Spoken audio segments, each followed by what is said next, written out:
In May 2014, the harrowing incident that unfolded in Wisconsin sent shockwaves throughout the nation and beyond. The case involved three 12-year-old girls, Peyton, Morgan Geyser, and Anissa Weier, whose lives became tragically entangled with the dark and surreal world of internet folklore. Morgan and Anissa, under the influence of the fictional online character Slender Man, believed that they had received orders to murder their friend Peyton. Slender Man is a sinister and eerie figure known for stalking and preying on children, particularly in wooded areas. The fact that two young girls were drawn into this disturbing realm of the internet raised urgent concerns about the potential dangers of online influence in impressionable minds.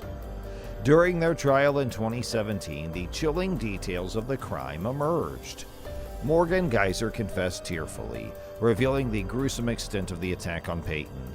She admitted to stabbing her friend everywhere, horrifying the court and the public.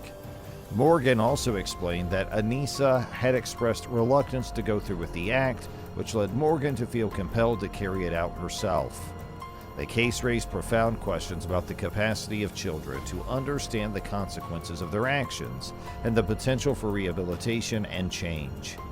In a shocking turn of events, both Morgan and Anissa were tried as adults, despite being only 12 years old at the time of the crime. The decision to prosecute them as adults sparked heated debates and discussions about the juvenile justice system, the age of criminal responsibility, and the role of mental health in such cases. Wait. So then live in the forest? I don't know. I told her that we were going to die. Why? Because you can't just live in a forest. Morgan received a sentence of 40 years in a secure psychiatric institution, while Anissa was sentenced to 25 years. These sentences, given the girl's young age, garnered significant attention from advocates for juvenile justice reform who argue that children should be treated differently from adults in the legal system, considering they're still developing cognitive abilities and emotional maturity. One who was stabbed. Stabbed? I'm not really sure. Is she dead? I don't know. She was taken to the hospital. Maybe no. What? I was just wondering.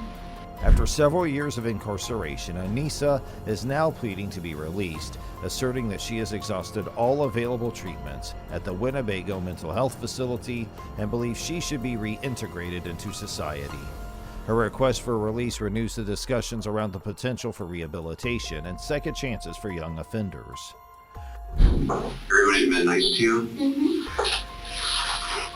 Sounds like you had a long day so far. Well, I'm a detective here at the Waukesha Police Department. Okay? Okay. And something happened to you with, looks like two of your friends. And so I gotta talk to you about that for a little bit. Okay. So I got some questions for you today. Mm-hmm. How old are you? I'm 12. 12. So you just had a birthday not too long ago? What'd you do for your birthday? Mommy and I had sushi and cupcakes and Daddy. The Slender Man stabbing was an astonishing and horrifying event that shook the nation, leaving 12-year-old Peyton with both physical and emotional scars. Despite the traumatic experience, she miraculously survived the brutal attack, displaying immense resilience and strength throughout her recovery process. At her 11th birthday, and we had sushi for her birthday too. You're a year older than her though, but her birthday was last week too. Pretty close in age. It's funny that you guys both like sushi. So did you guys get presents for your birthday? Mm-hmm. What'd you get? Tickets to a Star Trek convention? Where's that at? I don't know. When is it coming up or It's soon. do you like Star Trek? Yeah. When's your last day of school coming up? Over the course of many years, Peyton gradually healed from the physical wounds of the attack. Equally, if not more significant, was her journey to overcome the emotional trauma that the incident had inflicted upon her. In 2019, she courageously decided to share her story in an interview with a U.S. news series. In a remarkable display of forgiveness and maturity, Peyton expressed gratitude to her attackers for shaping her into the person she is today. She recognized that her resilience and growth were a testament to her strength in the face of adversity. Throughout her recovery, Peyton learned to embrace her scars as a part of herself. Instead of viewing them as something to be ashamed of, she saw them as a reminder of her strength and the journey she had undertaken to overcome the unthinkable.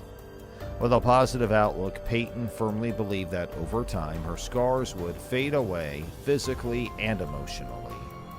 In the interview, Peyton expressed her belief that her former friends, Morgan and Anissa, should be treated as adults in court despite their young age at the time of the crime. She held the conviction that the offense committed against her was not a minor transgression, but a serious adult crime that deserved adult consequences. Peyton's stance reflects her understanding of the gravity of the crime and the potential consequences it could have had on her life. She differentiated between minor offenses that might be more fitting for treatment under the juvenile justice system, such as stealing a candy bar, and the heinous act of attempting to take someone's life. Peyton's perspective highlights the complexity of the justice system when dealing with young offenders who commit severe and violent crimes. By advocating for treating Morgan and Anissa as adults, Peyton acknowledged the necessity of accountability and the potential impact of their actions on her life. Her perspective offers insight into the complex balance between recognizing the developmental maturity of young offenders and holding them accountable for grave offenses. I can't really tell who Anissa likes and doesn't like. So you think she dislikes Ellen? Probably, yeah. She always calls her, I don't want to say it. Woman? She always calls her a bitch. Why? I don't know. Because she's being one? I'm just assuming. I don't really know what the definition is. So you like Ellen pretty much? You ever been mad at her? She was my only friend for a long time. Because Why would you hurt your only friend? it was necessary. What do you mean necessary? I don't know. Somebody told you that? Mm-hmm. Does Anissa have any other friends? The Slender Man stabbing case raises crucial questions about the juvenile justice system and the appropriate handling of young individuals involved in severe crimes. It also highlights the profound impact such incidents can have on victims, both physically and emotionally. Peyton's initial friendship with Morgan was a heartfelt connection that blossomed when they were both 8 years old. Morgan, who had felt isolated and lonely, found solace in Peyton's company. Supposedly, so you don't look in their eyes, but when they're sleeping or unconscious, they can't scream, and they go around to make it harder for you. Okay. So then Morgan called me over to where she was standing, which was by the sink. Okay. So then she said, can you kind of knock her out? Because when I stand up for her every now and then, because Morgan's like prime target for bullies at school, especially Devin. Okay. The two quickly became inseparable friends, with Morgan affectionately referring to Peyton as Bella. Their bond brought joy and comfort to Morgan's life, and she cherished their friendship deeply. However, the dynamics of their friendship took a troubling turn when Morgan befriended another girl, Wire, who shared her fascination with an eerie character known as the Slender Man. I didn't pick it, so I don't know. I guess it is closed off from the rest of the park, but it would be very, very easy. I think she has some flaws in her thinking skills. So, obviously, I didn't choose the location. This enigmatic figure, originating from an online forum called Something Awful and gaining popularity through horror stories on Creepypasta, had a chilling and sinister reputation. Created by artist Victor Surge, also known as Eric Knudsen, the Slender Man was depicted as a faceless and mysterious being with alleged telepathic powers, capable of controlling the minds of children and luring them into his secretive woodland lair. Pushed my hand away, so I said sorry. I got bored and I needed something to do. Plus, my hands got really finicky. I lied. So do you think that hurt her, or did it seem like it hurt her? It didn't seem like it. So you hit her slightly in the forehead and her head hit the wall. And you were doing this to knock her out so you guys could kill her in there? Yeah. Basically, and you asked her to fall asleep so you could kill her in there? Yeah. Okay. I don't like screaming. That's one thing I can't be syndrome. Morgan and Wire became deeply immersed in the fictional world of the Slender Man, believing that by offering a sacrifice to the character, they could become his chosen disciples and live in his hidden mansion. Despite her initial uneasiness about the Slender Man, Peyton wanted to support her dear friend Morgan, who genuinely believed in the entity's existence. She went along with their beliefs, not realizing the danger that lay ahead. Unbeknownst to Peyton, Morgan and Anissa had developed disturbing plans. They had become fixated on the idea of offering a sacrifice, and unfortunately, that sacrifice was intended to be Peyton herself. So Morgan hands you the knife. He told me to keep it concealed. Where is Bella at that time? We went in one of the bigger cells. Mm-hmm. So Bella, say the door is here. Bella was standing in the corner like this. And then Morgan pulls her forward, and then Morgan crouches behind her. And Bella crouches in front of her. And then Morgan held Bella's arms back. This unimaginable situation placed Peyton in a precarious and perilous position, entangled in the terrifying consequences of her friend's fixation on a dark and ominous fantasy. As the plot unfolded, Peyton found herself at the center of a dangerous and traumatic ordeal. The horrifying plan devised by Morgan and Wire had dire implications for her safety and well-being. Their delusional belief in the Slender Man led to a real-world nightmare that no child should ever have to endure. The incident highlighted the potential dangers of unchecked online content and the impact it can have on impressionable minds. The line between fiction and reality became dangerously blurred for Morgan and Anissa Wire, leading them down a disturbing path with life-altering consequences. For Peyton, the experience left lasting physical and emotional scars. We said we're going to play a hide and seek, and Morgan is going to be a seeker. So we hide. I tell Bella to lay down face first in the dirt. So you on her suggested, stomach. okay, so you suggested to take a walk around the block, and you pointed out the woods to Morgan and said, We can do the deed there. okay, And then, she says, I'm not laying on my stomach in dirt. It's all squishy and there are twigs and sharp rocks everywhere. Surviving such a horrifying attack required immense strength and resilience. The trauma she endured would undoubtedly shape her life, leaving her to grapple with the aftermath of an unimaginable betrayal by her once dear friends. The Slender Man stabbing case remains a haunting reminder of the influence of online narratives and the need for vigilant awareness when it comes for children's exposure to potentially harmful content. Her down and get it done and over with, and then we can leave. you're gonna pin her down, Morgan told me to pin her down. okay, and So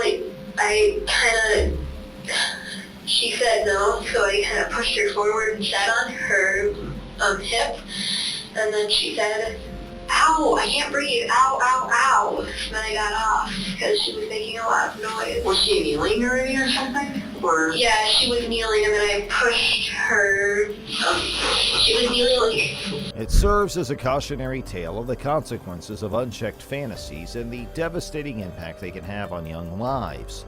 As society continues to navigate the digital landscape, it is crucial to prioritize the safety and well-being of children and foster a culture of critical thinking, empathy, and responsible online engagement.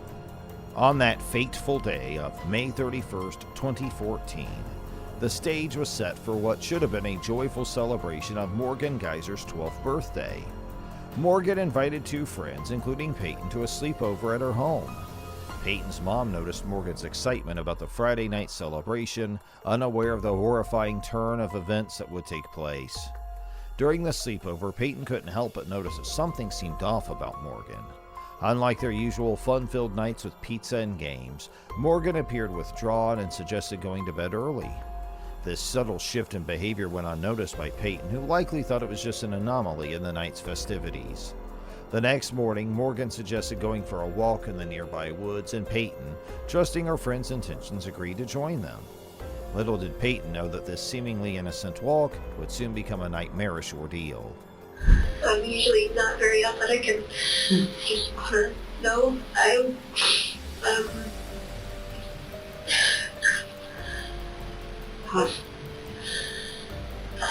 trying to think of someplace close to where I live. You know the Kmart that closed down in Waukesha? Off of Sunset? I do. Mm-hmm. I walked from there. Morgan and I walked from the condos close to there, the marshy area, all the way to Steinhoffel's. Once they were deep in the woods, Morgan's other friend Wire proposed playing hide and seek. However, it was far from an innocent game. Wire had a sinister plan in mind. Manipulating Morgan, Wire convinced her to attack Peyton with a knife they had taken from Morgan's kitchen. In a shocking betrayal, Peyton found herself in grave danger at the hands of her supposed friends. The attack came without warning, leaving Peyton with hazy memories of the horrifying incident, but a vivid and lasting impression of immense betrayal and fear. Be a little jumpy and playing it off task and look around and forget what she's saying in the middle of the sentence a lot. Okay. Because, like, she says she hears voices too, but I just wanted to tell you. So we're aware of that? Maybe not. Okay. Put off by that then. Okay. Well, thank you for telling me that. Okay. After the violent assault, Morgan and Wire left Peyton wounded and bleeding in the woods. Their actions were fueled by a disturbing belief that carrying out this act would somehow bring their fictional obsession, the Slender Man, into reality. I don't know the full-on truth, and the only people that know, really what happened are people that were in the place where it happened, okay? Your parents know that you're here talking to me, okay? And I'm glad they're so glad that you're safe. We were scared for you guys, okay? The severity and darkness of their delusional convictions added an even more chilling layer to the tragedy. Despite her injuries and the overwhelming fear, Peyton summoned every ounce of strength within her and managed to crawl out of the woods to the side of a road. In a stroke of luck, a passing cyclist discovered her and immediately called for help, dialing 911. The swift response from emergency services was crucial in getting Peyton the medical attention she desperately needed. Upon Peyton's arrival at the local hospital, the medical team was met with a shocking and alarming sight. The severity of her injuries was beyond anything they had anticipated. The doctors immediately sprang into action, working tirelessly for 6 grueling hours during an intensive surgery to save her life. The wounds to her arms and legs, while serious, affected only the soft tissue. However, one particularly dangerous blow had pierced her abdomen, causing significant damage to her liver. Even more terrifying, another strike had come dangerously close to her heart and had narrowly missed a major artery. Did you try to stab her before that? No. Did you guys go to the park? Yes. What happened at the park? In the park, we played and she went on the swing. I was in the bathroom. What happened in the bathroom? I was singing. Dr. John Kellerman, one of the surgeons involved in the life-saving procedure, later revealed that if the knife had penetrated just a tiny bit further, Peyton would not have survived the brutal attack. After the surgery, when Peyton regained consciousness, her first concern was not for herself, but for the whereabouts of her former friends. She needed assurance that they were no longer a threat to her or anyone else. Where is that? Over by the trees at the dead end. And what did you do there? Stabby, stab. Hide and seek. What's that?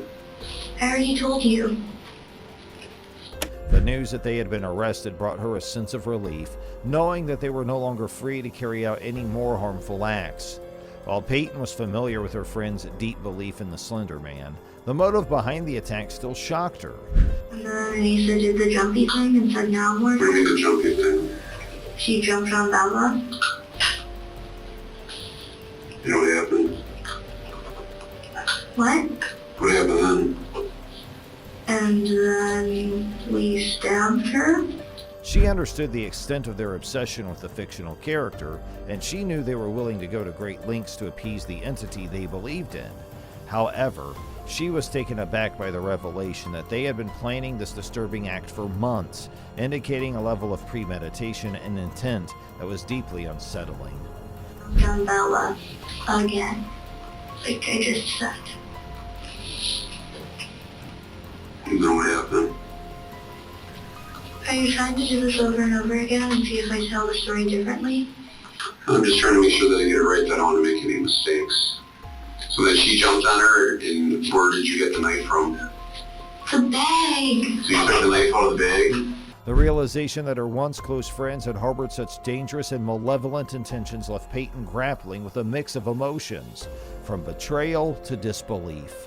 It was a stark reminder of how quickly the boundaries between reality and fiction can blur, particularly when young minds become immersed in online narratives that can have detrimental effects on their perceptions and actions. Who stabbed her? Both of us. Who stabbed her first? How am I supposed to remember that? No, this is just pretty important, so just gotta try concentrate. Anissa or me, one of the two, of course, but I don't know. Peyton's harrowing experience also shed light on the urgent need for mental health awareness and intervention for young individuals who display concerning behaviors or fixations. The incident emphasized the importance of fostering a safe and supportive environment for children where they can seek help if they are struggling with mental health issues or dealing with disturbing thoughts. Okay. Before you said you didn't remember, you just don't want to tell me? I don't really remember. It happened really, really fast. How many times do you think it was? I don't know. I didn't know I was supposed to count. How many do you think? Like 1 or 2 or 5 I don't or know. 10, 50, 100? I don't know. I think she'd be dead if it was 100. In the aftermath of the attack, Peyton's courage and resilience became evident as she navigated her path to recovery. Her strength in facing the traumatic event, Trouble, sir. No, I'm trying to do this. I think that you need some help, somebody to talk to, and try to work out some of these things that you got going on. What do you mean? Well, thinking about, what does he call this guy? Mr. Slender Man? Slenderman. I mean, those thoughts probably aren't real. And to think about stabbing one of your very good friends probably isn't the best thoughts to be having. coupled with the support of her loved ones and medical professionals, played a crucial role in her healing journey. The incident remains a poignant reminder of the lasting impact of violence and the importance of fostering a society that prioritizes understanding, empathy, and responsible engagement with online content. As Peyton continued to heal physically and emotionally, her story served as a cautionary tale and a call to action to address the complex issues surrounding mental health, online influence, and the potential dangers of unchecked obsessions. So maybe. But lots of people have seen Slender Man. But how about stabbing your friend? You think that's right or wrong? Probably wrong. If it were right, I wouldn't be here. That's right. You can't go around stabbing people, so that's why I think that maybe you gotta talk to somebody to get some of these things worked out so you don't go around doing this anymore. Her survival became a testament to the strength of the human spirit and the power of resilience in the face of unimaginable adversity. The aftermath of the attack left Peyton deeply traumatized and fearful. She was so frightened that she sought comfort and security by sleeping in her mother's bed, seeking solace in the presence of her loved ones. Loved ones are going to be killed. Do you honestly believe that? Well, yeah, because he's He could be anywhere from 6 feet to 14 feet tall. He's, like I said, a tall guy who constantly wears a suit with a red tie. He doesn't have a face. His skin is white. And at his own will, he can exploit these tendrils from his back and strangle his victims. From the creepypasta, when he said he targets children most. And so I was really scared, knowing that Slender could easily kill my whole family in 3 seconds. Even after 5 years had passed, the lingering fear and trauma were still evident as she kept a pair of broken scissors under her bed for safety, a constant reminder of the horrifying event that had shattered her sense of security and trust. During the 2017 trial, the verdict of not guilty by reason of mental disease or defect was handed down for Morgan Geyser and Anissa Weier. This verdict meant that they were sent to a secure psychiatric unit for 40 and 25 years respectively, or until their symptoms were deemed to be fully resolved. Skull bracelet from? Okay. I asked her who that Jack or Jeff or killer was from the creepypasta. And then she told me about Eyelash Jack and Laughing Jack. Laughing Jack is supposed to be a clown that also targets children. And then Eyelash Jack, he wears a blue fawn mask, no mouth, 2 big black holes for eyes, and that are oozing this weird black ooze. In other words, if their treatment proved successful, they could potentially be released earlier than the stipulated sentence. The verdict was a source of disappointment for Peyton's parents, who had hoped for a different outcome that would ensure longer-term confinement and less frequent requests for release. The prospect of the attackers being able to request release every 6 months placed a significant burden on the family. It forced them to repeatedly relive the horrifying crime and endure ongoing concerns about their safety and that of their daughter.